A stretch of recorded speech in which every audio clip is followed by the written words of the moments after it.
walk down and flush them out. Welcome to the Hearts of Men podcast, a journey into the depths of men's hearts where courage meets vulnerability and wisdom embraces integrity. In a world that often measures a man by his outer achievements, this podcast dares to explore what truly defines a man of character. We unpack the challenges and triumphs that shape men's lives, bringing to light stories of resilience, compassion, and unshakable faith.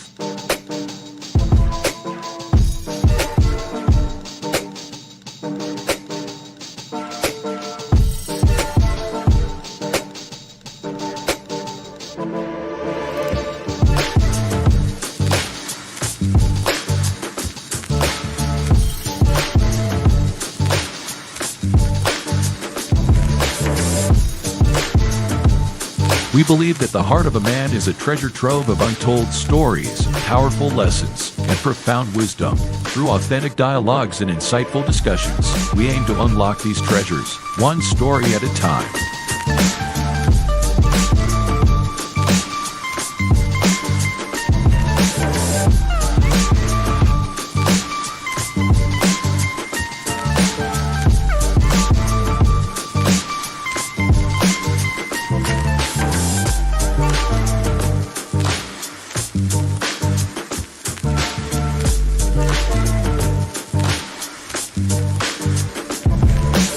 So, whether you're seeking guidance, inspiration, or simply a moment of reflection, you're in the right place.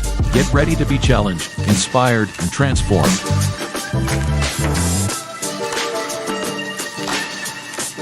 And now, to guide you through this journey of discovery, please welcome your host, a visionary leader and a true catalyst for change, Dwayne Dwyer, but we affectionately know him as the Mindset Coach. Good evening, good evening, good evening. We are the Hearts of Men, and with me I have the coach, the Mindset Coach, Dwayne Dwyer, also son of Timothy. I don't know if I'm going the right direction.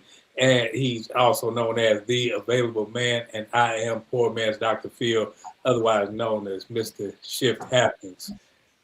It's been a minute. How y'all doing, fellas? I'm doing good, bro. It's good to see you back. You know, live and in living color. Got my tan and everything. Yeah, man. Likewise, it's good to have you back. I'm doing well. Great week. But like always, I look forward to these Fridays, fellowshipping, talking with my brothers, and talking with the livest chat and social media. So all is well, man. I'm good. How about you? Man, I'm doing all right. I think I got internet problems, grandkid down there playing that doggone game, and then he got the one on his face, got the one hooked up. I'm just going to start snatching stuff out the wall. I don't know. But we going to get there. Ain't no hopefully. We going to get through this this podcast tonight because it's one that I think will add value to the audience, value to us, and just the mere conversation of it is... as I've been thinking about it, throughout the week, I'm like, man, that's something that's going to add something, not just for everybody else, but I'm looking for what it's going to add to me through you guys' conversation and the chat's conversation. And as you guys know, we have the baddest chat on the planet. So I don't see it up on here, but you know who you are. I mean, it's all the regulars. You know who you are. And I'm going to see it's down there low now. I'm going to ask Coach if he can go ahead and just run that off. Yeah, how everybody like to put me to work, man. That's right. Listen, as always, good to see you. Welcome to this week's conversation. Again, like I tend to say, man, you can be any place else on a Friday evening, but you are here and we do not take that lightly. So that being said, as always, we like to call you by name. So if you're out there, whether you're in YouTube, Facebook, whether you're in Instagram, just get into the comment section, say hi, give a greeting that way that we can shout you out by name because we want to give you your flowers now. That said, good evening, Rebirth of Nick. D, good to see you. Crystal Everett, good to see you and welcome. Let's see who else we got. Atlas Keys to Key Realty, good to see you. His Divine Appointment, good to see you and welcome to this evening's conversation. Renewed Consideration, good to see you and welcome to this evening's conversation. Yes, it is Meyer, good to see you and welcome to this evening conversation. Miss Robin Brower, good to see you and welcome to this evening's conversation. Chosen One, good to see you. Welcome to this evening's conversation. Phil again, B. I hope I got that right. Philly, I think that's Philly. Man, listen, man, you know who you are. Hoorah! Good to see you, man. Welcome to welcome to this evening's conversation. That being said, that's it, brother. I turn it back over to you. I appreciate it. I appreciate it. Thank you. And thank you, everybody in the chat. Now, we're going to start this conversation off. We all start with good intentions, goals, promises, prayers, things we really mean when we say them. But somewhere between the plan and the pressure of everyday life, things start to shift. The schedule gets heavy, the energy runs low, and what once felt clear now feels complicated. And the question isn't whether we love God or care about our growth. The question is, how do we stay faithful to what God placed on us and while living in reality? The reality of bills, reality of relationship, reality of exhaustion, and unexpected detours. Because real spirituality isn't living in isolation. It's lived in traffic, at work, in family, in conversations, and in the quiet moments when no one is watching. And if we're honest, most of us aren't struggling with sin as much as we're struggling with sustainability. So today we're talking about how a person sticks to their goals while adapting to an everyday life, how faith stays firm without becoming rigid, and how discipline stays holy without becoming heavy, and how we walk with God without burning ourselves out. This isn't about perfection. It's about faithfulness in motion. So let's get into it. Let's dive right on into that first question. First question, why do we struggle to stay consistent with goals once real life happens?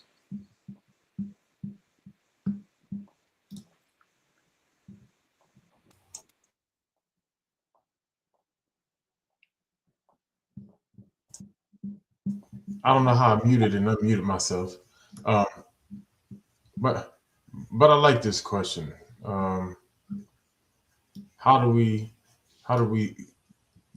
Why do we struggle? I apologize, to stay consistent with goals once real life starts to happen. I think and I don't want to say it's a focus issue, but it's a focus issue, and it's because one of the things, and I'm glad you started talking about faith, right, and about our walk, because one of the things that we should learn, the level of resiliency that we should learn in our walk, is that regardless of what's going on around us, we have to learn how to stay focused on the goal, right? How to stay focused on the mark. And I think sometimes when life happens, we don't account for it when it comes time to lay out the cost of going after the goal. You know, we don't count. You know, what if what if I get pregnant? What if not us, but I just gotta put that out there. Not here on this platform, but but what women do you count? What if I get pregnant? Men, do you count? What if I get injured? What if this thing happened? What if something happens to a child and the bill comes and I need to do this, the car get wrecked? How does this affect me going after what I'm going after? And I think sometimes we tend to take a step back instead of recalculating how to continue moving forward with this, not in spite of this, but because this real life thing, this thing that came up, is a part of the journey, is a part of the mission. And when I accomplish the goal, when I look back, I'm going to be able to tell the story of how I didn't allow these things to stop me.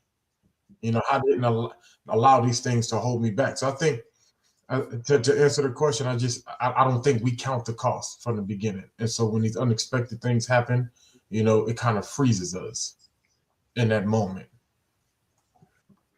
I like that. And I wholeheartedly agree with everything you said. I go a step further because you hear a lot of people talk about setting goals, and you hear people talking about set goals based upon this or set goals based upon that. And a lot of times, what we do is we focus mostly on the outcome, and we don't necessarily do the right thing as it pertains to setting goals or having systems surrounded around those goals and things of that nature.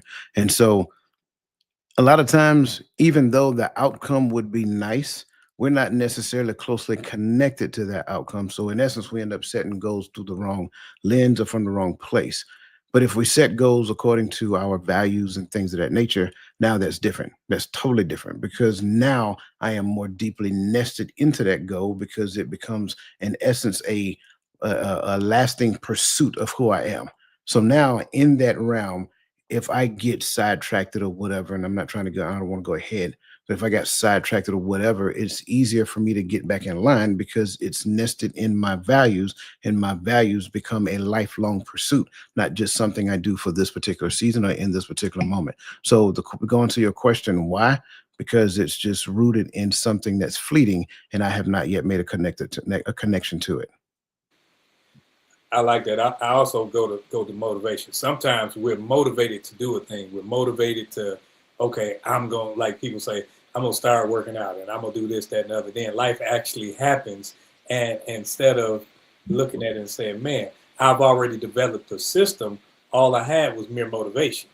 If I had a system, I can just rely on the system to continue to work rather than just my motivation for or desire to do a thing, because that desire to do a thing will get me to the thing, but not necessarily the ability to do it once some type of stressor comes upon me. Because once the stressor comes, then comes discouragement, then comes the doubts, then comes the me saying, well, man, maybe I shouldn't have taken on this responsibility. But if I were to have had some type of system to that was already established, then I could say, okay, I'm actually doing this thing not simply because I want to do it, because I want to do it and I know how to do it because I already have it in action in some capacity in my life. Question number 2. How do we know when to adapt instead of pushing harder? So going back to, and it's just me building off my previous answer, going back to having goals that are rooted in my values and my pursuits and during this journey of life. Um, when it comes down to adaptation. I have to be able to discern whether or not what is actually happening in real time. Is it a large amount of frustration? Is it, you know, what am I experiencing in that particular moment? Is the things that I'm experiencing in time and space, is it giving me information that I need to pivot? Or is it just me going through the learning and growth of the thing that I'm in pursuit of? Because make no mistake about it, our goals is designed to make us the person that is destined to be the person to obtain the goal. I can't attain the goal right now based upon who I currently am. So now, as I'm going through each milestone, benchmark, whatever that looks like, it sharpens me as a person. It makes me better as a person. It makes me think better. It makes me, maneuver this space in a different fashion. But when we start looking at large amounts of frustration, we look at anger, we look at, discontent, disconnection from certain people. And don't get me wrong, disconnecting from certain people is not a sign of the need to pivot, right? Because everybody can't go where you're destined to go. But by that same token, it should not destroy relationships. I say it that way. It's okay to walk away from some relationship, but destruction is a whole different ballgame.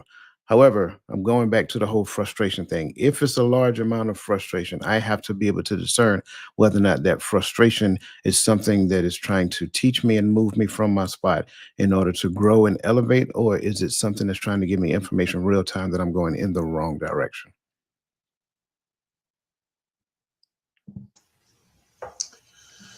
Whew.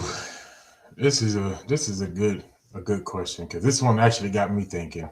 You know, because when you a go getter now, some people are just hard chargers, and so when the obstacles come up or things seem to get harder, I think the default setting sometimes is to keep pushing and to push harder. That's just default setting number one. Just wall stood up, try to run through the wall, put your head down, put on your shoulder pads, and charge forward. Um, and I think sometimes we can do that, and we can get to a point to where we like, well, I got the thing where I wanted it, but now I got to go back and do some repairing to this wall because I can't sustain where I'm at if I like this. I'm thinking about it like in my head. I'm thinking about it like I got this new house. I said I got this new house and I want to get my family moved in. I pull up the truck and we ain't got the keys and the doors are locked. All right, I got options. I can go find a key. I can go find the locksmith. That would be the pivot, right? That would be the adjusting to the condition. Or I can kick this door down. Right? But I think sometimes we get so caught up in the goal of getting into the house, we kick the door down. Right? So I think sometimes you have to ask the question: is pushing forward? Is it going to create a condition that I'm going to have to repair later, that'll cause this to become unsustainable long term, or is there another option that allows me to get back on course, as if the problem no longer exists? Because if I go get a locksmith, change these locks, get new set of keys because we lost the keys and we can't get in the house. Now we continue to move forward. I don't have to go back and do no extra work. I ain't got to go buy no new door. I ain't got to get the side of my, I don't have to get none of that extra work done. I can just continue to move forward. So I think those questions got to be asked. And, another question is, do I have the skill to charge through this thing? Because I might have the skill to get into this door without breaking it down. So, but what does that look like? I'll pause there because I got a feeling it's going to grow some more. Well, I think with this question, I think we need to look at when we are doing something, whether or not to push forward or to just adapt and change direction or whatever it may be. We need to look at what we're trying to accomplish. If it's producing fruit, stay where you are and push harder. But if you just keep bumping your head against the wall, or you just keep coming up with dead ends and there's no fruit, then apparently you need to change direction and rethink what you're actually trying to accomplish, whether or not this is where you need to go. Don't keep pushing harder to get through something that's not leading to anything substantial. Because sometimes we can do a thing simply because we want to do a thing, or we say, well, I said I'm going to do it. And instead of listening to reason, instead of learning a new way, or instead of looking at it and say, man, I learned a lesson right here for me to do something else. Sometimes we will, just because, you know how we can just want to beat our chest, and simply wanting to beat your chest will lead you to a place where it's no longer about accomplishing the mission, to make it where it's a fruitful thing for the glorification of not just whatever's being done, but it becomes solely about ego, solely about me. And I said I was going to do it, so I'm going to do it. So now it becomes frustrating. It becomes one of those things where it becomes a task and not something that you actually want to do simply because of the joy of making it happen. I don't know if that ran into anything you were going to say. Yeah, I got what you're saying. I really do. But I'm listening to what you're saying as though I'm 17, 18, 19, 20 years old. And you made mention of if it's not producing fruit. But my perception of fruit, money, recognition, so forth and so on. And I think in that regard, because I mean, we know that fruit goes far beyond that. But my perception of fruit is only money, recognition, whatever that looks like, pat on the backs, being uplifted, But the issue is that for those who hear that and they hear fruit and they don't necessarily know for certain within themselves that they're able to identify fruit within the course of this goal, this journey, or whatever that they're pursuing, how would you respond to a person like that? I think when we look at fruit, like you said, most people, especially when we're looking at young adults, adolescents, we're looking at something like, hey, I need my name in lights, or I need the money, I need the dollar bill, y'all. The cash rules everything around me. I think when you look at it from that perspective, a person can get frustrated and say, man, I got to keep doing it because if I don't grind, grinding all my life, they listening to this music instead of saying, man, sometimes the first bump in the head can lead you to fruit because it stopped you from going further. So when I speak of fruit, I'm looking at lessons learned. I'm looking at relationships built. I'm looking at things being established where it will help you in life's journey, not just this portion of life. Because monetary gain can help you right now. Monetary, if it's solely for self, then it shouldn't even be a part of the goal. If it's solely for self, whether it's your money, it's your name, I gotta be the big dog. That's solely for self.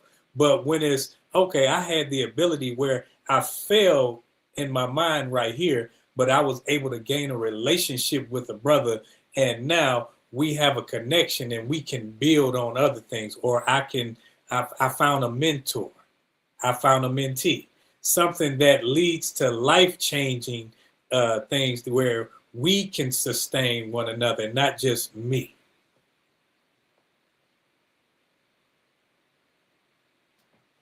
You Can can you answer ask the question the way you asked it again, Coach? No, I said I was listening to him, and like I said, I understand what he was saying, but I was listening to him and imagining like me hearing him at the age of 17, 18, 19, 20.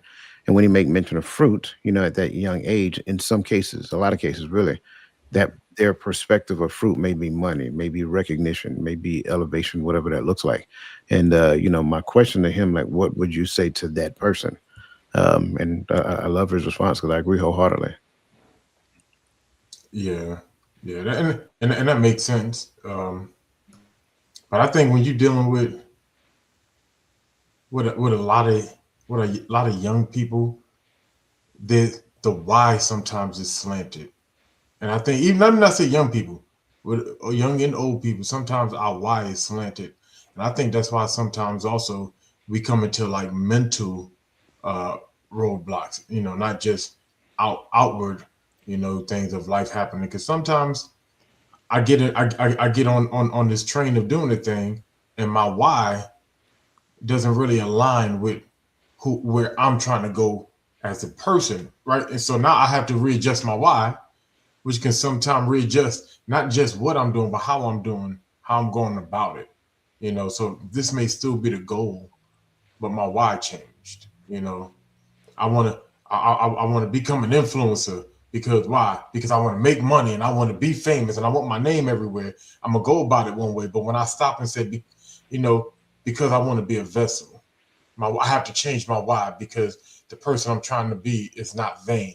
So when that why shifts, sometimes that's the pivot, and sometimes it's here. So I like that. Sure, absolutely. And in most cases that come with maturity. And I don't want to just eliminate, that type of response from anyone else because generally a lot of times in most cases unless you have that right mentorship and guidance and upbringing to where you have a mature mindset at a very young age, then you'll get to the point to where you'll have that mature why at an early age, and then you start that journey. But a lot of times when you're young, you're just looking, as they say today, to get the bag, to have the nice car, to have the nice clothes and things of that nature. That is your why initially. And because your why is so like I don't know, because it is so like low grade. I hate to say it that way.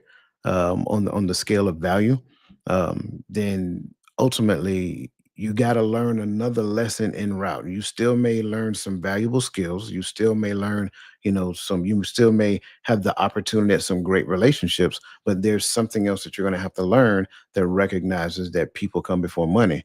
and not necessarily you use people to, you use people to get money. So that's a whole nother thing. But I think you're right. A lot of times that comes with maturity. I think we have a couple of statements or questions in the chat. Could mastery, let me move this bigger. Could mastery be overthinking an accomplishment?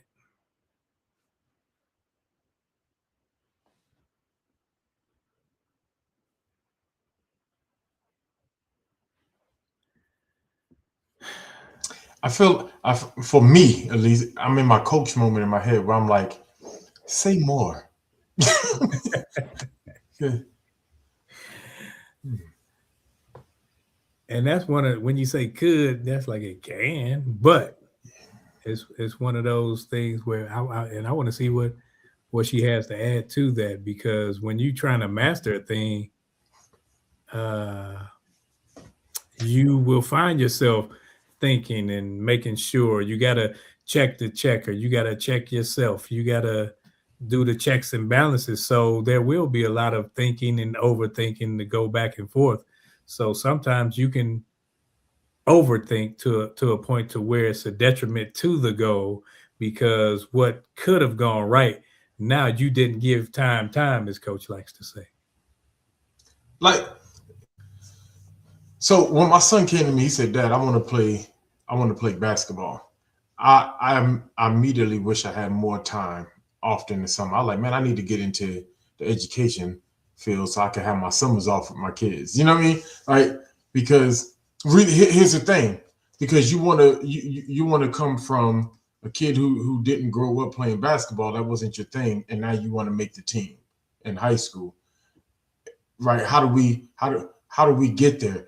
Because some of these kids have been playing all their life, so I got to get you to, at the minimum, to begin to master the basics, the fundamentals. So that means I need you to bounce this ball. I need you to learn how to control this ball, and I need you to learn how to get up and down the court with this ball. I need you to make me 100 layups. I need you to make me 100 minutes. Like, you have to become comfortable with this ball, and you have to become so there is it. I don't know if I call it an overthinking, but there's a level of insanity in my way of attacking mastery of this thing, right? So why was Kobe in the gym before everybody else was in the gym, 2 hours, 3 hours earlier than everybody else? Because I had to master it. I had to be better. I had to be able to get my shot off. I had to be able to do whatever. So I'm here and I'm putting in more time there. There's a level of insanity that goes to mastery. So I don't know if I would call that overthinking, but you got to, if that's the thing you're trying to master, the way I'm looking at it is you got to be obsessed with that thing. I'm gonna take a different approach. I think it's just the opposite. When we look at mastery is the ability to accomplish something flawlessly without the use of conscious resources. So there is no thinking at that level of mastery because you've done it so many times.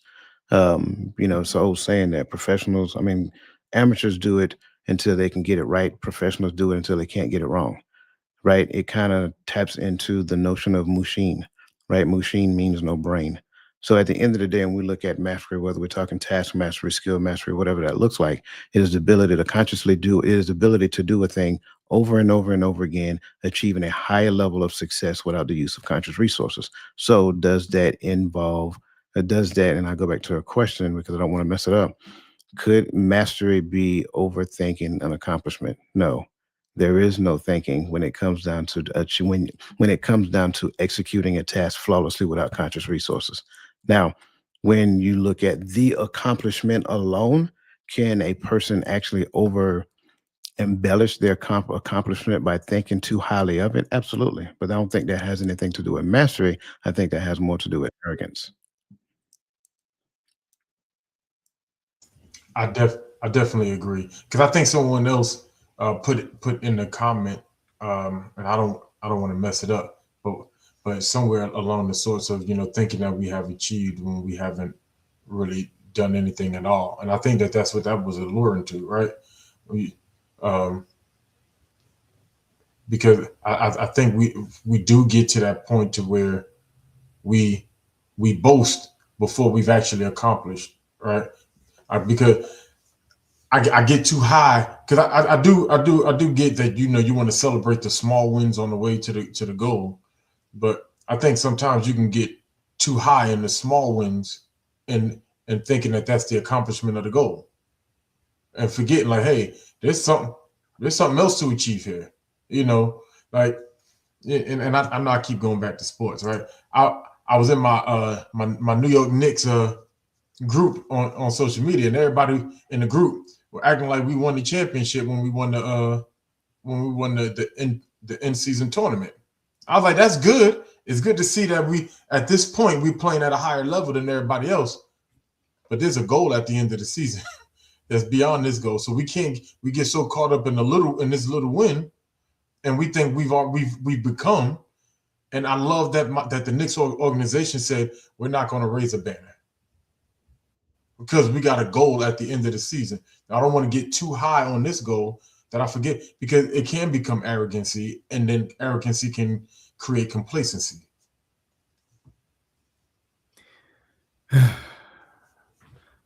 Make sure I'm heard. Okay. Now, did we get to that second question? Do we really adapt, or do we just think that we have achieved something when we really have not done anything? That's pretty much what you guys were just referring to. I think sometimes and I think we've all been there, where you feel like, hey, I've made it to, hey, at least. And then you get that, when you get that at least, you get a that'll do attitude, because at least, and then you can start looking at the next person and say, well, at least I'm not like that person. Both parties didn't reach the goal, but you're happy because you made it further along than the next person. And that's the attitude that we can get when we set goals that we haven't attained, because we've either quit on ourselves, or we've looked at it and said, man, I just can't do it, or we ran up against some type of adversity. When adversity comes, it doesn't mean that you should stop completely. Sometimes you have to, like all of us been there. Hey, they say, hey, take a knee. You got to take a knee right now. You don't take a knee to stay there. You take a knee to rest, and then contemplate and brainstorm. And when you're goal driven in life, and you have a goal, if you haven't met that goal, you haven't attained that which you sought out. That means that it's not finished. And sometimes you may think, oh, it's too hard and I'm pushing through. No, sometimes you just lazy. And for real, we got to look in the mirror and say, man, I'm being lazy. I'm trifling and I'm not doing my part. So, and I can't blame everybody else. Just like this, I can't consistently, oh, well, my internet messed up, or this, that, and other. No, because even if my internet goes out and I'm not here, you guys have the material, you guys have the questions, you guys have the knowledge to continue this thing on so that it continues to move forward. So, you know, that old saying, one monkey don't stop no show. We don't have any monkeys up here, but we have individuals that are intelligent enough to make sure this thing goes without one person being there, without two people. If it's just me and Coach, if it's just you two, hey, the train still moves. This train gonna keep on, bro. But you know, I don't know if I would yes, lazy is, I think lazy is the byproduct of my why is not strong enough. Right? If my why was strong enough, it would be the engine to push me past lazy, right? And what I mean by that is, like, my why does not supersede my level of comfort right now, right? Because I remember when it came time when I was trying to get into the Army, and I was trying to, you know, get up out of that condition. I knew I wasn't a great test taker, but boy, I was at Barnes and Noble every day. I ain't never been in a Barnes and Noble in my life. but they had the ASVAB test thing. I was in there making copies of it because I wasn't buying the book. Making copies of the practice test, making highlights. I was, I was putting in some. I've never studied in my life, nor after, like that ever again. But my why was stronger than my condition. My comfort level didn't supersede my why. So the why caused me to push so that I can get to that goal, which was, hey, I needed to achieve certain scores. I wanted to get certain jobs. I wanted to do so. I went after it, and when I went to take that ASVAB, got a 108, went back, got a 111 again, and it didn't do nothing with that 111. But still, it was just a goal. My comfort level wasn't great. So I think sometimes we're in a place where it's like, I want to achieve this thing, but if I don't, I'm good. And that second part of that statement is what causes the laziness. I think the laziness becomes a byproduct. So for everybody who don't know what the ASVAB is, that's the test you got to take prior to going to the military. My brother like to use acronyms up there, and we do understand everybody don't know what that means. But to this question, I think two things can be true at the same time. I believe wholeheartedly that there are circumstances, and we see it all the time, to where adapting is necessary. And you ultimately adapt to maintain the status quo because something in the environment has changed that made you adapt. So there is no change in your life, there is no change in your circumstance, but you had to make a small adaptation, so a small change. I'll say it that way. You had to make a small change to your day-to-day outcome just so that you can maintain. But then I also believe, on the other hand, you have those who are, you know, intentional about growing, intentional about achieving higher, elevation. And because of the things that they're encountering along the way, they're having to make they have to make micro adjustments along the way, whether the micro adjustment is to their interpretation of what their goal is, or whether the micro adjustment is based upon how they want to do the thing. But one way or the other, they have to make an adjustment in order to continue to move forward. So that's why I say, when I look at this question, I get it, but I think two things can be true at the same time. I think that there are situations where people make small adaptations, and there is no change, nothing was accomplished.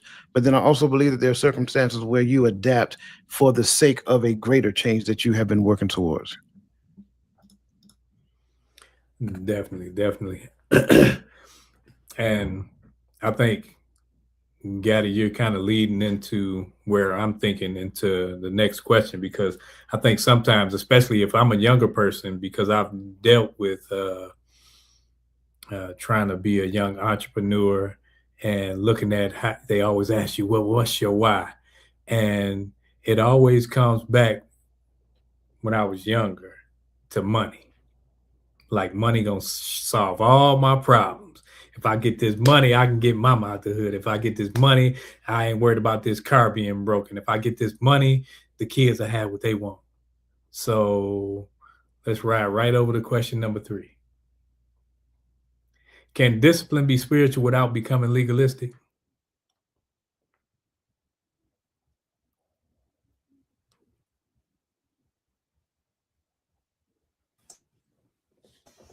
Rank it up again for me one more time. Okay. Without becoming legalistic. I tread carefully around that word, because everybody has a different marker of where legalistic starts, right? And so I think whenever we use labels like that, it depends on where you lay your marker. Like, oh no, that's when it becomes legalistic. But discipline is spiritual, period. Right? The whole concept of walking with him and is becoming more like him, which means I have to become less like the world, which is discipline, because I didn't come to the Father overnight. I've adapted some things of the world in my daily living. You know, there's some habits I picked up. There's some statements I make. There's some foods that I eat. Some things that I've done that I've taken from the world. And so now that I'm coming into this walk, shedding these things is a part of the discipline. When he begins to make you over and change your desires, right?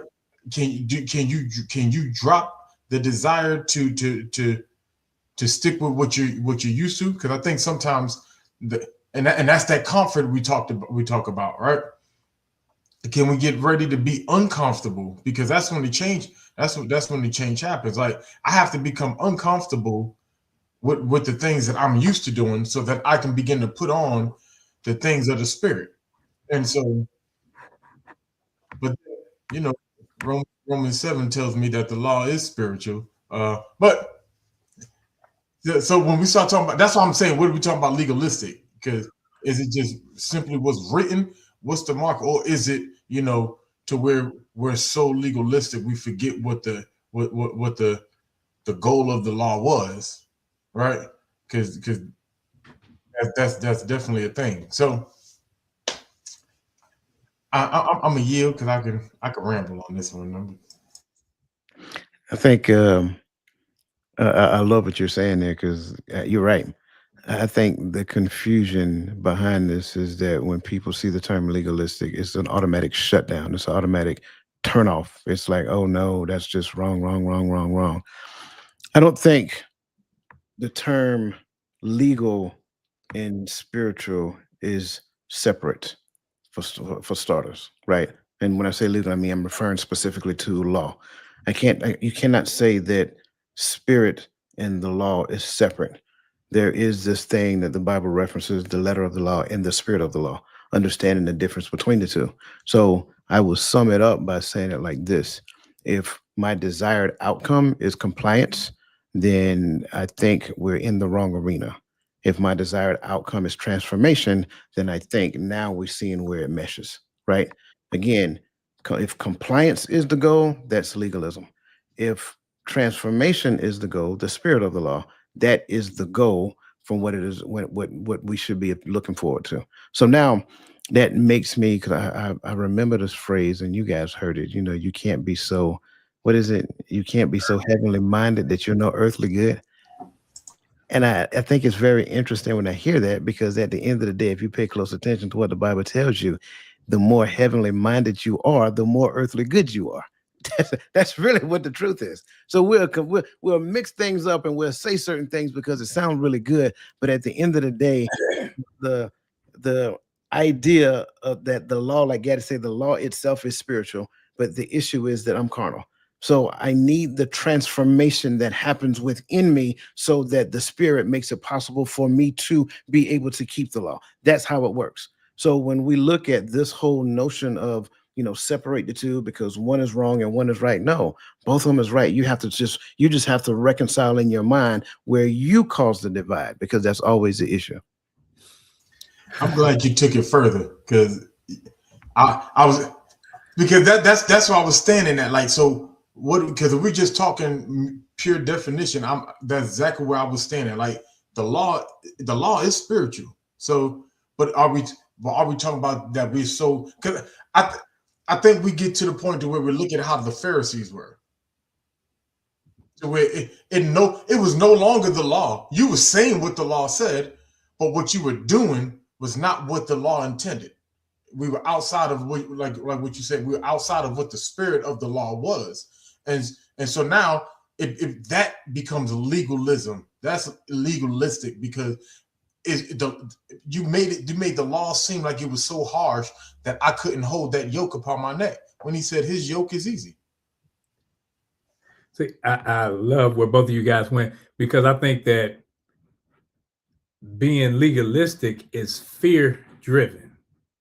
If I don't do this, or if I do this, like when I was growing up, because I was doing crazy things, my grandmother, she straight up tell me, you going to hell. Like, God, dog. So if I'm already going in my mind, I'm like, I might well go with a bang, So I think when it's legalistic, it's fear maintains it. well, you better not do this. You can't do this. And when people talk about what you can't do more than what you can do, it's because they're trying to push them and how they see things on you versus how you should, because there should be a growth and a maturation process. I shouldn't expect for a baby to be where an adult is. I shouldn't expect for them to eat the same things. But what we do is we say, well, this is what it says because we learned two things yesterday. So we're going to push it off on someone else. So, but when we say spiritual, spiritual is loving, is kind, is understanding. So if you aren't, now, okay, let's talk about this. Let's try to grow together. But I'm not sitting up there agreeing with you in this thing, but I'm understanding enough because I've been there in some capacity, maybe not even the same thing. So with the question, I think the law and the spirit do connect. They are one and the same. I think the intent of the deliverer can be what makes it legalistic. And that's where if somebody came up to me, like I came up with the guy, I seen you with that pork chop. You over there, you eating all that food, you glutton. And, I start pushing off things of how I see it. Now I'm coming in judgment. I'm not coming in love. I'm not coming to lift the brother up. I'm coming in condemnation to condemn him to where I think he is not. And it's only showing where I am. That's why when Christ was writing in the dirt and he looked up, everybody was gone when he told them people to throw the rocks if you are without sin. And yes, I'm paraphrasing, but because none of them could stand and they knew it. So if they knew it, we can't sit up there and stand in judgment, even though we judge. We rightly judge by what he said. And I don't sit up there and judge to the point to where I'm sitting up there like, okay, like let me watch and see what got it. He ain't producing no fruit. It's not up to me. I'm not his fruit inspector. So I think that when we try to separate the two, that's when the legalistic part comes. But when we allow them to come together and marry, we see they merge and make a great union and a better offering for the both of us.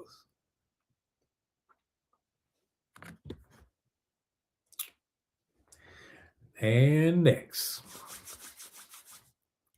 how do we integrate spiritual goals into everyday routines instead of treating them like extras?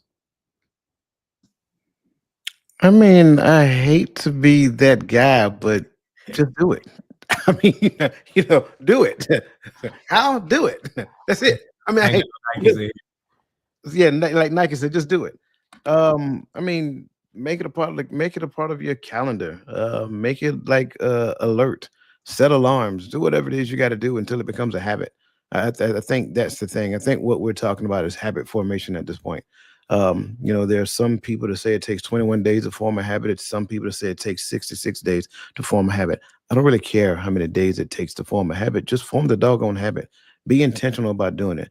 Prayer in the morning is essential. Prayer throughout the day is essential. Prayer in the evening is essential. If you need a reminder to remind you to pray, do that. Make phone calls, talk to people about spiritual conversations. Don't get on the phone gossiping. Don't do all this other extra stuff that that'll knock you off your square. Be intentional about those things. Prayer, fasting, having spiritual conversations, being around people who are intentional about their walk, being in the right relationships with the right people. Like those things are intentional. Like it's easy to get caught up in the social media world and you just I'm just going to go over here and see what they're talking about today. And next thing you know, you get caught up on this and you get caught up on that. And now they're talking about this and, you got this going on and this person being sued because they did this thing and all this. It's too much. You got way too many distractors going on in your life. Eliminate the distractors. Be intentional about what it is that you're trying to do. Form a new habit to do the thing. Put yourself around people so that they can actually help you grow in that direction. Oh, you said a mouthful there, Coach. But you're right where I was heading at with it. Like attack it like you attack your carnal goals, right?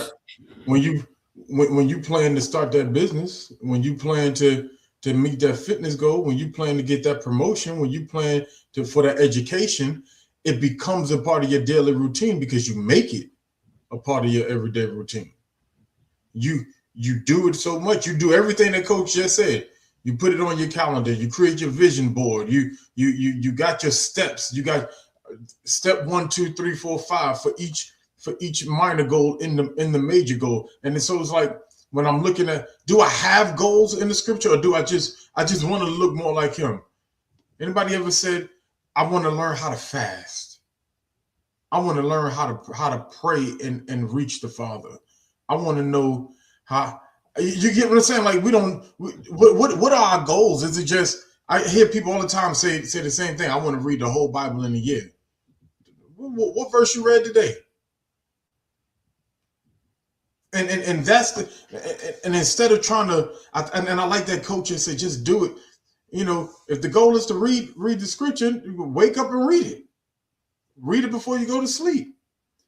You take that 15-minute break to go sit in your car and get on Facebook. You could have got in your car and just make it a part. You have to make it a part of your routine, like you make everything else a part of your routine. I see jokers sit at work doing classes for college, but you tell me you can't go online to blueletterbible.com. I know we ain't here trying to. I'm sorry, we're not promoting nobody, right? But and read the scripture while you're at work. You got time to do everything else. You ain't got time to read. Oh well, I don't. I'm at work and I don't want to waste it. Yes, you do want to waste your time. You just don't want to waste it on that. If that is if your spiritual goals are interrupting your regular life, then my question is, how important are those spiritual goals to you? And that's even to myself. How are those spiritual goals important to me if they are an interrupter to my life? I think we need to stop framing our minds to think that there's a separation in us, because we do it to ourselves. Spiritual goals, instead of me saying, man, I'm a spirit being, so all of my goals have to be that way. So now everything that I do, now I'm trying to walk a certain way. I'm trying to talk a certain way. I'm cognizant about how I treat people. When I'm driving down the street and somebody cut me off, I don't flip them the bird. It's like, and it's like that whole patience thing. People think that they're going to receive patience without some type of trials, without some type of adversity. But when you look at self and say, man, I'm a spirit being, so all of my goals are spirit led, are spirit in nature. So everything that I do is spiritual, not just when, let me go ahead and put my hands up. Let me not laugh at what's the old boy hanging from the ceiling with the Christian Louboutins and stuff. I was trying not to say that, but that's what I about when I said the lawsuit. and that was, to me, it was hilarious. I'm like, yeah, he is exposing a lot of foolishness that's already been exposed, but people are mad because they're talking about it. But when you're spiritual, I'm not concerned about somebody else's foolishness or somebody else doing something, because I know that my intent is always to edify, always to be in that spiritual capacity. So I think that when we frame our minds from not separating the two of us, because once you say, well, I'm doing this and I'm spiritual and I'm doing that and I'm not, now what you're saying is that I'm a double-minded man, so I can do this on this hand and then I can do this on that hand. Just like I remember two preachers were getting into it, and then the one said, well, we can go across the street. He's like, what we gonna cross the street for? He said, because I ain't go do this. I ain't gonna say this on church grounds. I'm like, what, on holy ground? I'm like, what? Like, what? What does it matter? Go on and fight so I can see this. I ain't even have a phone back then. But no. But and that's my take on it. You redefine your goals as ways of being and not just things that you do. It's who you are. And once you do that, now it becomes your everyday practice. So now you have little micro things that you do to grow yourself.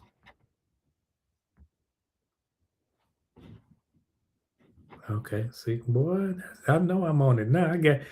Both of them like, yeah. See, I've been gone. I've been missing you, brothers. You see, I was gonna ask a question. I'm like, nope. I was Man, gonna ask the question, man. You know I'll be waiting on it. no, because I'm gonna go down the rabbit hole if I do. So I'm nope. Come on, he already called us monkeys. We could be rabbits too. Come on. Yeah. Oh man, I'm gonna hold off. Y'all good. Go ahead. All right. Next question, please. What role does rest play in staying aligned with our goals?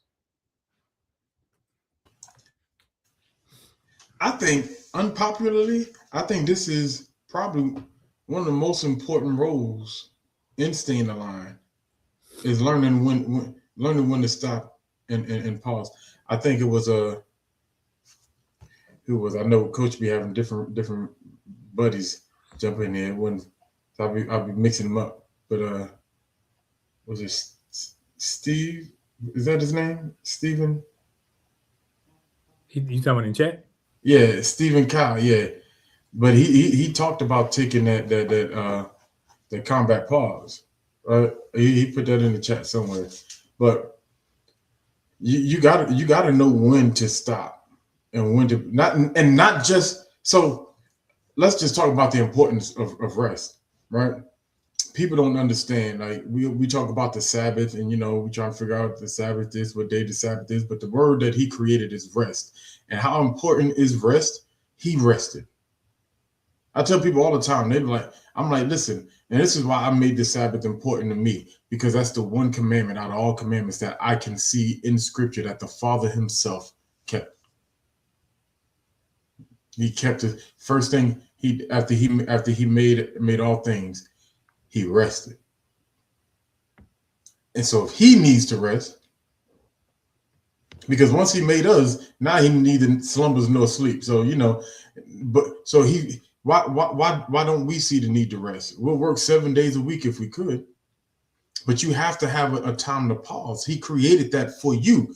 The Sabbath is created for man, not man for the Sabbath, because you need to rest. You need to recharge. You need to you need to gather yourself up in between when you're in the gym, in between your reps. I guess some people just go hard for 60 minutes or 2 hours. That's okay, but your muscles need to rest. Need to breathe, get some oxygen, take some deep breaths, and then go at your next set. But at the same time, there's also a period of reset, not even just a reset period, but there's also a period to where you have to look over everything that we've already accomplished and look at how do the plans still look the same going forward? Given what we have learned, what we observe from what we've seen so far, do we need to adjust the plan going forward? And so you got your different aspects of taking that pause. So now I gather up my intel. I look over this. I spend time and I've remapped the layout. So now I can go back after this goal, not just with a refreshed mind and a refreshed body, but with a refreshed plan. But now I'm gonna let the expert go. I'm gonna let you go. I'm gonna sit down. Oh no, I'm no expert here, bro. Not on rest. It is of very high importance. I would tell you, I'm one of those people. I wake up in the morning, and early in the morning, I already know if I'm going to take a nap. I'm with you, Robin. I'm going to get me a nap. That's just what it is. I think a lot of times we feel like we're doing something wrong if we take a nap in the daytime. Take a nap. Take a midday nap, doggone it. Tomorrow, if you ain't got nothing else going on, you're sitting home. Be intentional. Take a nap. There is studies that show that when you have a proper amount of rest, and that's not 8 hours, y'all. It's a whole nother conversation I'm not going to get into. But as long as you have the proper amount of rest, you are more productive when you go to work, right? That does not mean stay up all night playing video games, watching the late show and all that other great stuff. That means going to bed at a certain hour and waking up at your prescribed hour so that you can do the prerequisites that you need to do to start your day. Rest is just as important as eating. I hate to say it that way, but that is the truth. Rest is just as important as eating. It's not that I'm saying that you can't fast, But you trust me, I don't if you live anything longer than 20 years, you have gone X amount of hours without sleep because you was probably out hanging out with the fellas or hanging out with the girls or whatever the case may be. You've fasted from rest. I guarantee it. You've deprived yourself from proper rest simply because you've been out there trying to, live the good life. Okay. Now let's turn the scales. Let's apply the certain amount of rest, eat the appropriate amount of food, don't overeat, overindulge, and then watch what your body does in response. I promise you, you'll be amazed at the outcome. That's probably a lot. That's probably a high degree of some of the concerns that we have. We don't have a proper diet and we don't have proper rest. But then when we try to work, we're doing things sluggishly. We don't have the proper thoughts that we need to have. Our brain isn't firing off at the right cylinders to give us the ideas that we need to accomplish the things that we need to accomplish. So when you deprive yourself from those things, your brain is not at its optimal performance. Therefore, now you're just a warm body going through the motions, and then the results are you were just going through the motions. So rest is just as important as eating.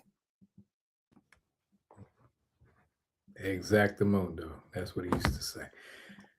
I think when we look at rest, like you said, I'm one of them people where it's like I fight naps like I'm a doggone kindergartner or something. I'm like, I ain't gonna do it.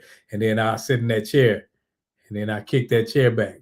Next thing you know, I'm waking up an hour and a half later, feeling better, feeling refreshed. I think that sometimes we confuse urgency with importance. If I got to do it, I got to do it, I got to do it. Is it that important that you can't take a nap? Is it that important that you can't take a knee? I think sometimes we put ourselves in situations, as both of you guys just said, that if we were to have rested, we could have had clarity of mind. We could have been thinking properly, because when you don't, when I was in, I think it was BNOC, we had like 48-hour operations or whatever. BNOC is basic non-commissioned officer course, but it's a military course when you advance and in rank. And we had 2 days where we couldn't sleep because they're trying to see how we would operate when we are sleep deprived. Because now you start making mistakes. Now you start doing things you normally wouldn't do, because now your thinking patterns are off because you're trying to keep up, but your brain wants to sleep, your body wants to sleep, and yet you have to keep moving. Sometimes we put ourselves in that state where I got to do it. I got to do it right now. Because I'm a person where 9 o'clock, 9:30, I'm going to bed. I don't care what nobody. Gaddy knows. Gaddy used to be talking on the phone. I'm asleep. Gaddy still talking. I wake up and go to bed. Gaddy still talking. He wasn't talking to me. I'm going to sleep though, because I know my body naturally wakes up at 3:30, 4 o'clock in the morning. And people are like, well, you go to sleep early. I wake up earlier than everybody else. For the record, it'd be the days he called me too. I'm just gonna put that out there. He'll call me, then go to sleep on the phone. Hey, but that's one of the things where rest is essential, just as Coach said. It is just as essential as food, because it's something that you're doing for your body. Food you're doing for your body, just as rest you're doing for your body. Food is fuel, but rest is that relaxation period, allows that food to go through your body, allows that food to become nourishment. And so you need to rest, slow down, take your time, take a knee, take a nap. Because if you don't, I was told that if you don't rest, your body gonna rest for you. So sometimes you'll be doing something, and I don't know about you, but we've all been in a situation where we were driving and we woke up like, man, how did I get home? And sometimes, and I'm not talking because of any type of inebriation, I'm talking because of sleep. Getting off of staff duty when we had 24-hour operations, and then you driving home like, man, let me just pull over, because I've driven from Texas to Michigan, and like, man, I got to stop in Arkansas or something. I got to stop here and there because the body needs rest. So yeah. Next question. How does self-awareness help us steward our calling better?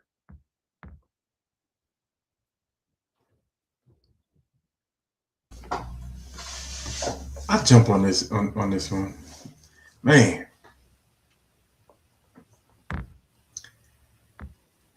Like, and I love that you say how, because it definitely does. So self-awareness, in today's world, I think is the biggest struggle. And because the biggest struggle with self-awareness is if you're not self-aware, you don't realize you're not self-aware. Right? Because is not having that is not having the ability to know that yourself needs work. Right? And so if I'm steward in my calling, right, I cannot move into a calling assuming that I am already ready. So we say certain things that sometimes can be good, but at other times, depending on who's receiving it, can become bad, right? So we'll say things like, you know, he don't call the prepared, he prepares the call. And so some jokers will say, well, this is something I want to do, and he prepared me, I'm gonna jump out there and do it. Now you know good and well. You know good and well you needed some time to sit up under somebody before you jumped out there thinking you're supposed to pastor a church. I know jokers getting their licenses online trying to get in somebody's pulpit, right?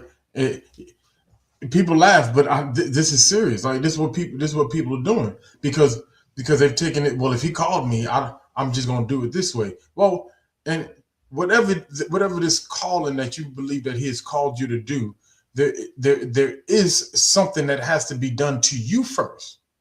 All right. So I'm glad that you have the awareness that he is moving you to do something for the work of the kingdom. Right.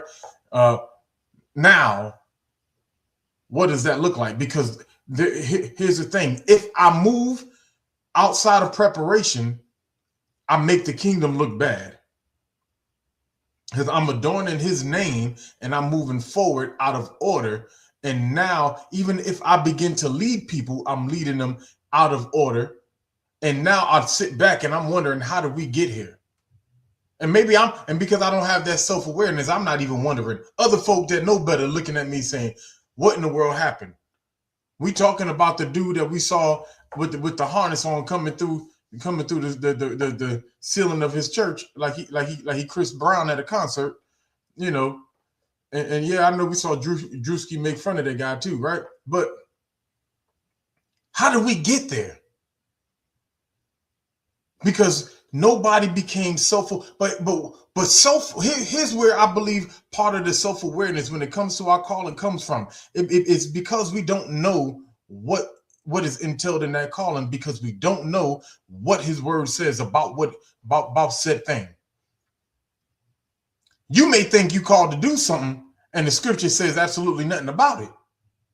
And trust me, there's nothing new under the sun. So you didn't make up a new calling yesterday. You didn't make up new standards yesterday. It's written.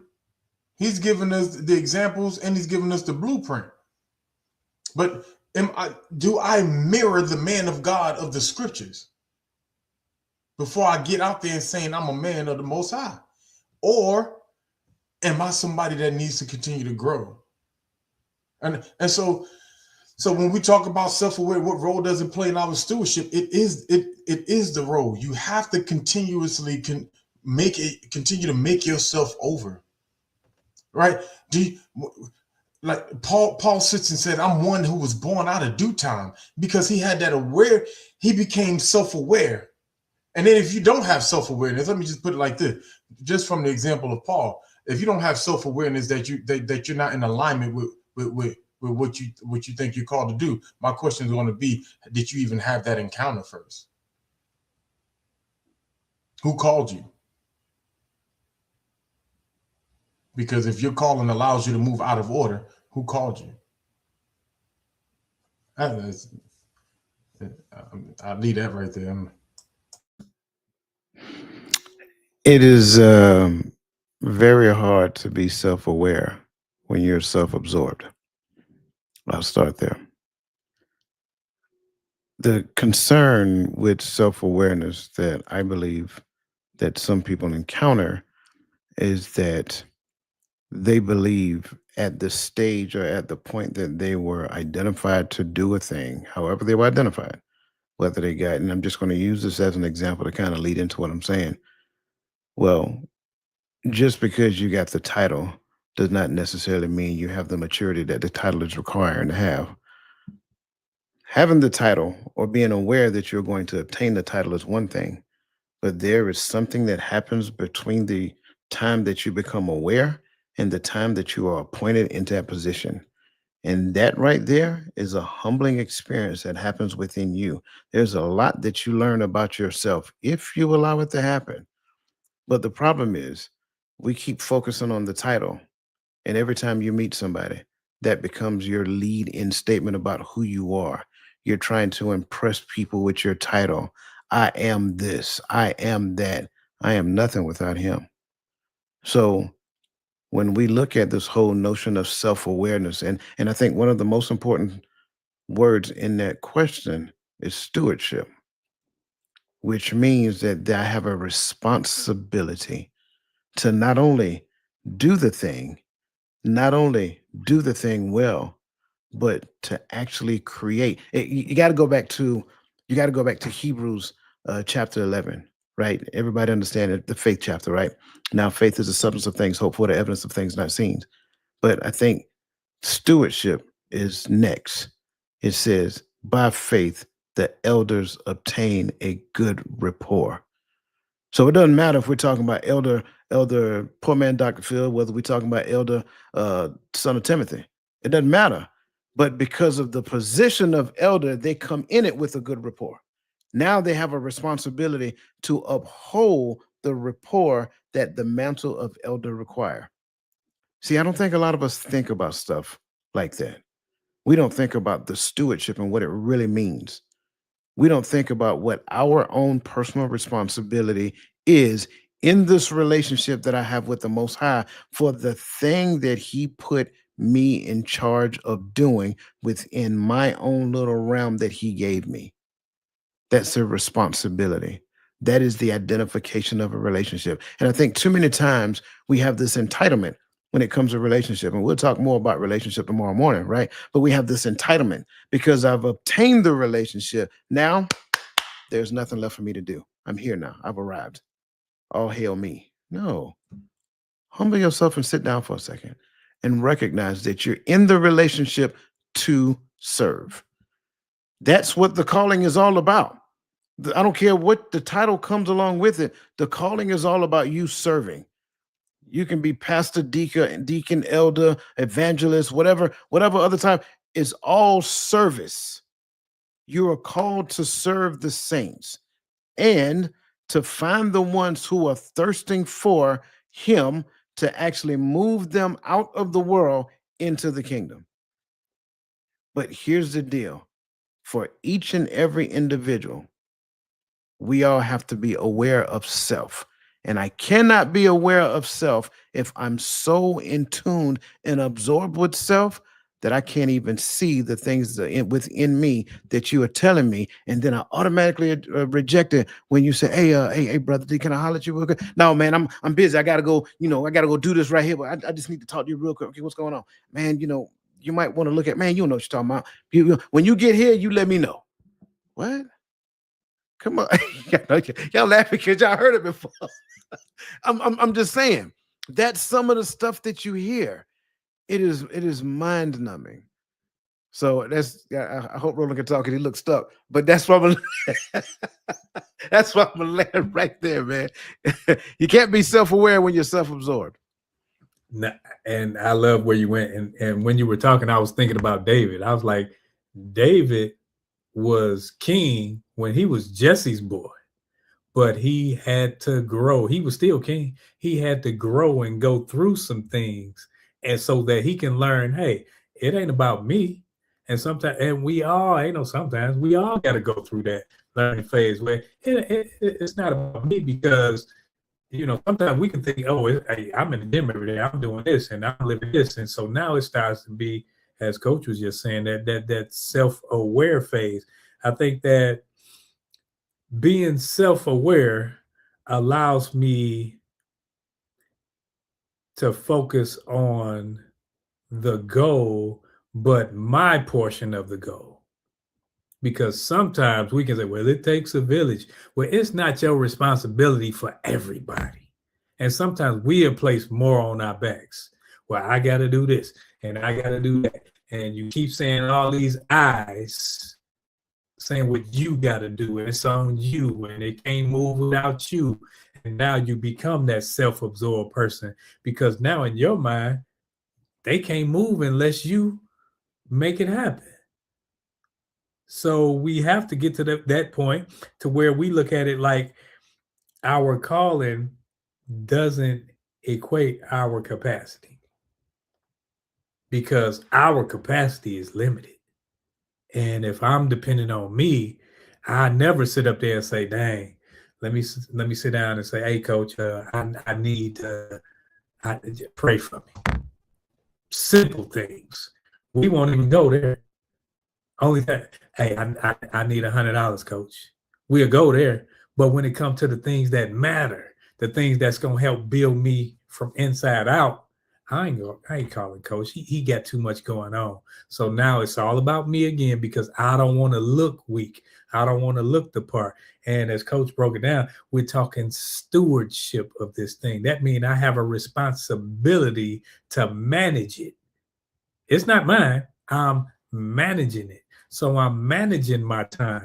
I'm managing my efforts. I'm managing my study. I'm managing these things all for him. But I look at it like, I ain't got time for that.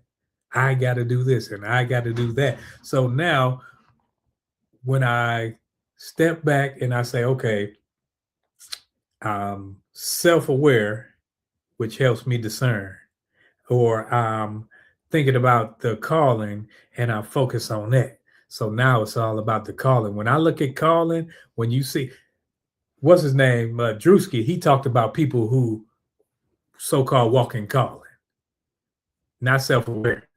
Because when you're self-aware, I'm not going to tell stories and say he called and told me in the dream that it's 15 people down here that will go give me $70,000 and you got to get it in 15 minutes. He's not going to do those lies. And then I'm going to get mad when people expose my lie. So it's like, come on, what do we do? Do we deal with charlatans or do we deal with truth? So when we're looking at being self-aware says, okay, bro, you got some things to work on. It's easy for me to look at everybody else and say, look at them. They ain't doing it right. Look at this church. Look at that church. Look at that. Look at how they're doing it.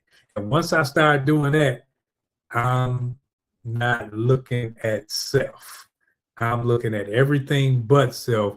And it leads me to the point to where I'm about to fall. Because me not looking at self allows me to lift self up. And so now I become prideful. And when you become prideful, full of pride, that's when yours is coming. And I don't know. If I may, real quick, because it's real short, because I love the word stewardship, because when I talk to captains and lieutenants about it every cycle, like we spend a great deal of time on that. And I think something that we have to understand, like there is an apprenticeship phase, and then there is a, finally you've graduated, matured, and now you would be kind of like the master of said thing, per se, in so many terms, right? The apprenticeship phase is where you learned under somebody else on how to do the thing that you're supposed to be doing. Go look at Elijah and Elisha, right? You're learning under that person. But then when you move into it, you're still probably going to bring some of those things with you. But then that's when you grow into your own. That's why I am always, I'm always against when people say, well, do it your own way. No, you can't do it your own way. You have to learn the way to do it first. Then you can do it, right? But you have to learn the way. I say it again, you have to learn the way. Stewardship is all about making a thing better than what you found it. So now, just using the example of Elijah and Elisha, Elisha had a responsibility of elevating what Elijah taught him when he was in his apprenticeship phase. That's how stewardship is. So whoever you learn under, regardless of what that looks like, sure, at a later time, you can elevate it once you get into it. But your responsibility in that apprenticeship is to learn, ask questions, Ask questions, right? Then when you get out on your own, now the question that you ask to, you can call back and get wise counsel. You can pray and ask the Most High. And between the, you should be getting the same, you should be getting the same flow. And then now you get the elevator. So that's what stewardship is all about. We think stewardship is all about just continuing. No, it's not continuing the work, it's elevating the work. I love that you said it, because it invites humility and teachability. That's simply it in a nutshell. Because when I'm humble enough to say, hey, I ain't got to, Gaddy always joke with us about our age difference and everything, but it's some things that Gaddy could teach me. So if I'm too humble, I got to be, hey, well, I'm my age and he's his age. What he going to teach me? He can teach you something if he's living out what he's talking about. So it's not an age thing. It's a discipline thing. It's a, if he's stewarding what he needs, then I got to sit up and say, okay, can I receive correction without me crumbling, without me falling short, saying, man, well, forget it then. If I'm going to say forget it, then I was never in it in the first place. If correction come, when correction come, it doesn't matter high or low, it's correction. It's not, well, you can't tell me nothing. No, he can tell me something. So when we're looking at the stewardship part, when we're looking at the self-absorbed, I have to be self-aware so that I can look in the mirror and say, am I doing it right? Or if I'm not doing it right, how can I do it better? Who can I place in my life to help me get to where we are trying to go? Not because it's not me on the road by myself. I'm in a race by myself, but I'm on a road with others that are in this race by themselves with me, if that makes sense. Go ahead, Gary. Yeah, and I'm glad you kind of we went towards the end of that, because that's what self-awareness does for me. It allows me to see where I need to grow. I think the reason why we don't, I'm gonna look at you and I'm gonna see the carnal things that makes me look better and determine whether or not I can take advice from you. You know what I mean? Your beard might naturally grow the way it grows, right? But because I want a good, healthy beard, I'm like, I'm not gonna go to Coach. I'm gonna go to Ro. But how do I know Coach didn't have the bald spots like I do back in the day, and fixed it? And Roland's his just always grew like that, right? But that's a part of my self-absorbedness, right? Because I want my head looking like that. I'm going to him. That brother didn't do nothing for that, right? Like, and I'm not saying he didn't. I'm just saying, but that brother didn't do nothing for that. His grew like that. I had to work to get my little scrubble, right? And so, but when I know what I need and I know what I need to do to grow, when I've actually taken inventory of my own walk and my own life, then I know where I can get my lesson from. When this young man walks up and begins to speak, I can hear and I can say, hey, he has something I need, because that's what I'm missing. It's exactly what he mastered. Let me go over here and talk to him. I've been driving for a little while, not for a long time, because some of y'all from the South been driving since y'all was 2. I've been driving since I was 19, right? And jokingly, but not joking, right? I've been driving since I was an adult, right? But there's a 22-year-old mechanic that just driving for 3-4 years that can teach me how to work on my car better. But if I don't know that I need to know how to work on my car, I'm not going to go to that mechanic. All right? So because I know what I need, I'm going to that man that has mastered it. And so I think that takes out that whole, can't no youngin teach me, stop it. Get some help. but that to me, when I hear self-aware, that's where I go with it. Like I'm taking inventory. It's not just, oh, I know this is what I'm called to do. That your self-awareness is not knowing what you're called to do. All right. Your self-awareness is knowing what you need to do to get to get there, to walk in that calling. Is knowing that you need that time as an apprenticeship to learn, to grow, to get the skills, to master the different arts. Right? You want to be a preacher. Oh, I was called to preach. Preaching is more than you may know 1,000 scriptures. You might even know the Bible better than me. That's fine. And I'm not saying I know the Bible better than anybody, right? But that's fine. But it's the art of articulating what he's shown you in that. Have you mastered that? Oh, you haven't. You get up there and you sound like you don't know what you're talking about when you do, but you didn't spend that apprenticeship time to learn how to articulate what you're trying to get across. That's a part of it. And there's a word for it, but I'm gonna keep moving. Next question, please. Try to run through this. What should we do if and when we fall off track?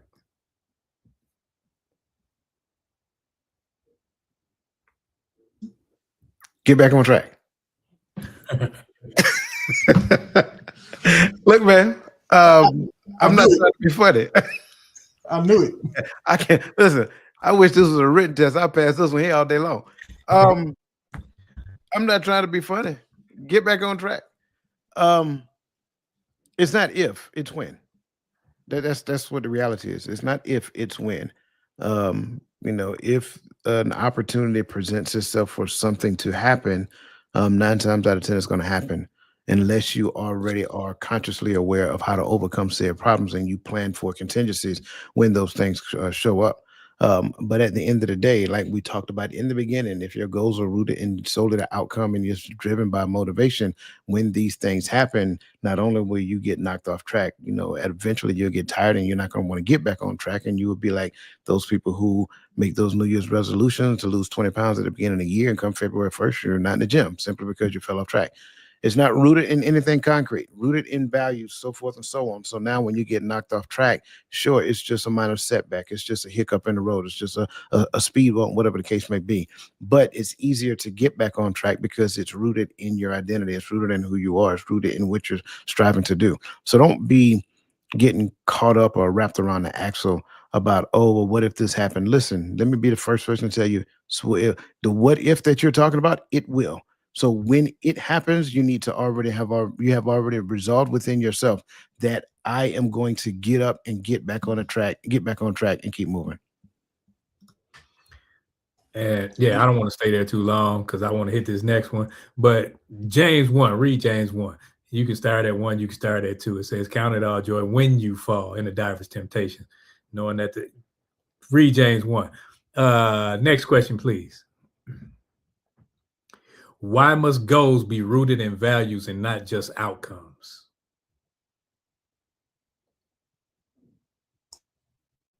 If they're not aligned with your values, you're going to eventually jump off track.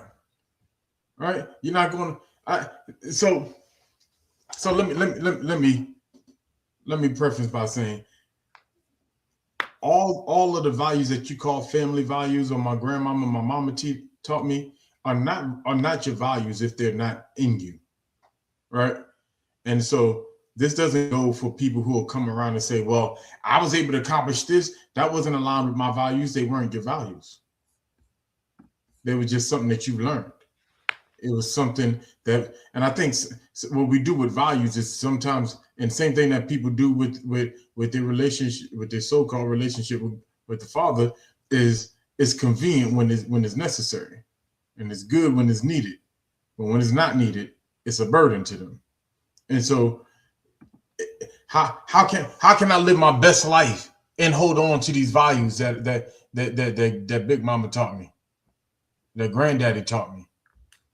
I have to let those values. And so, I think that's what happens a lot of times. So, if those are the values, those are the things you truly believe in, it's going to take a lot out of you to set goals for yourself that draws you away from those values.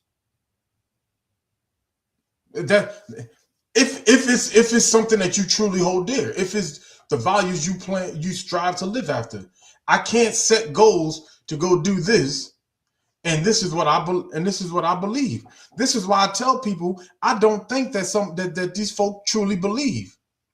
I'm not gonna say I don't think. I know they don't truly believe, because you're not gonna tell me, and please don't get us counseled, Father. But you're not gonna tell me you know God designed for you to go jump on a pole so you can pay for college, and that was in God's plan. You don't believe. You ain't got. Stop playing with me. And you playing with the word. You playing with the Father. And every time somebody says something like that, I'll be wanting to say, you stupid. Because you want me to say something ignorant, because you said something ignorant. I know ignorant ain't the word, but I've been in the South too long. but that's, to me, that's really where I sit with that. If it's not in line with the values that you truly hold dear, it's going to fight against you internally.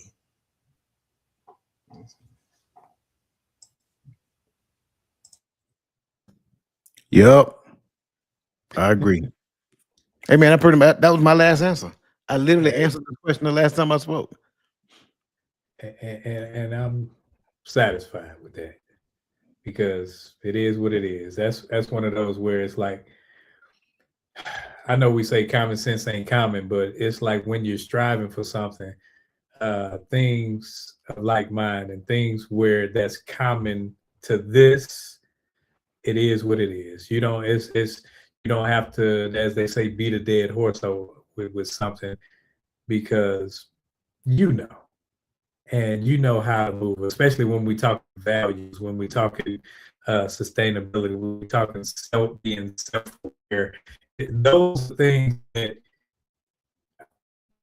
when you look in the mirror and you say, "Okay, am I right? Am I wrong?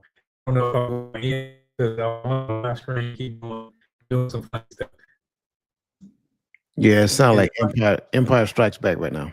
You sound like I'm trying to keep my composure, but Coach face, man. I don't have a poker face, man. I'm sorry. That's what I was looking at. I'm looking at Coach like then he would go in and out. He like, my bad. You still there? I think we lost him for a moment. All right, I tell you what, let's do this. That being said, this brings us to our bittersweet moment. Our final thoughts.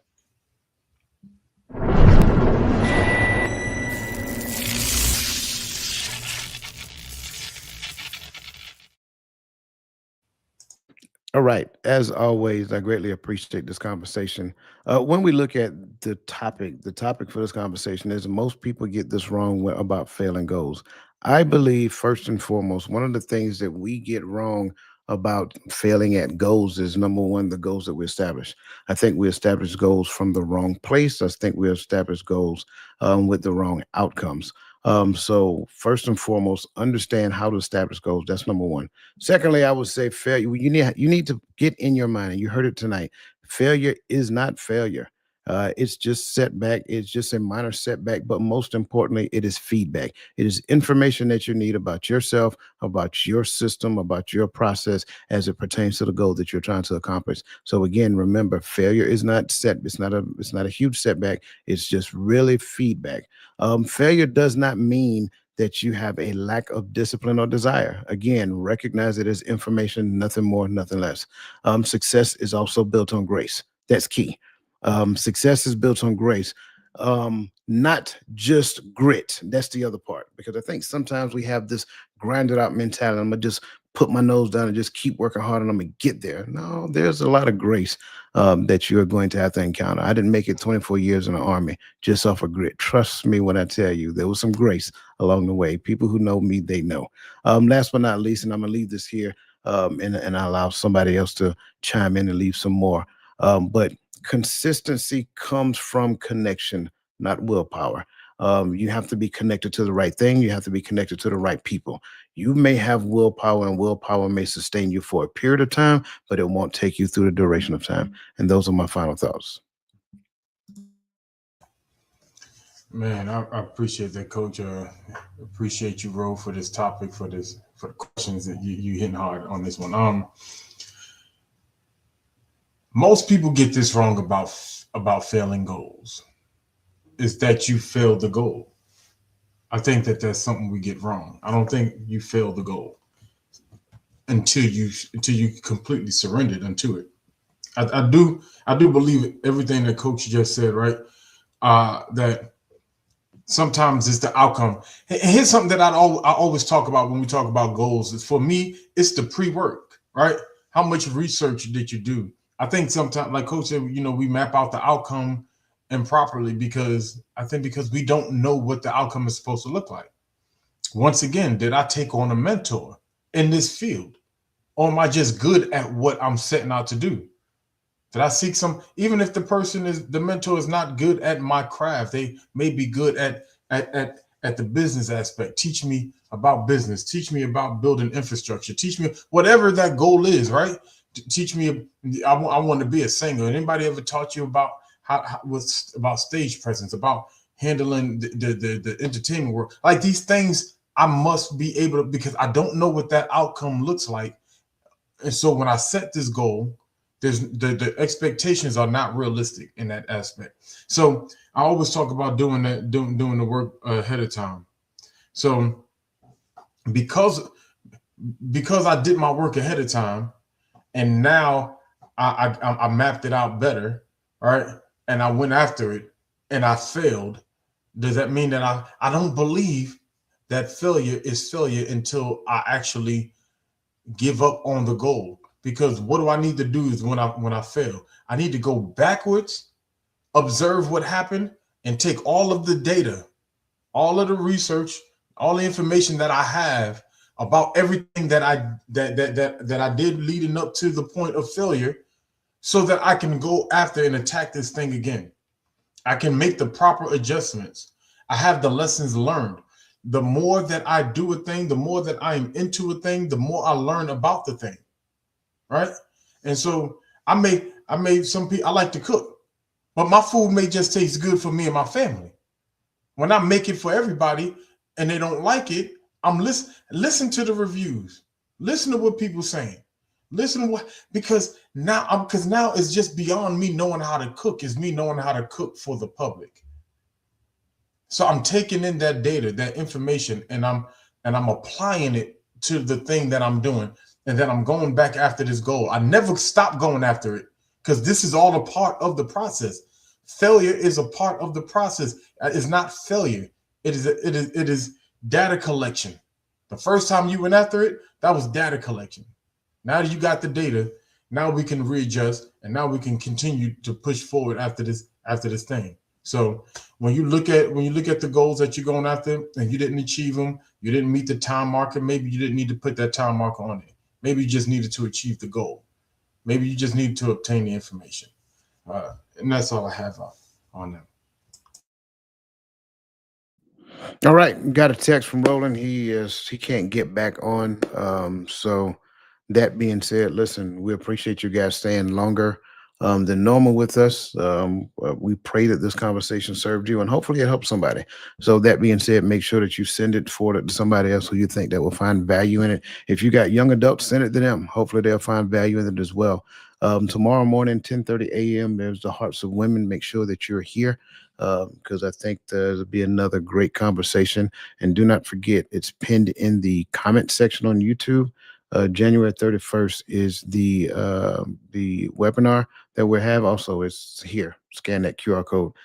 January 31st at 10:30 a.m. It's going to be a good webinar, so make sure that you're there. That being said, listen, you guys enjoy the rest of your evening. Let the best version of yourself be a blessing to somebody else, and we'll see you again next week, same time, same channel here on the Hearts of Men.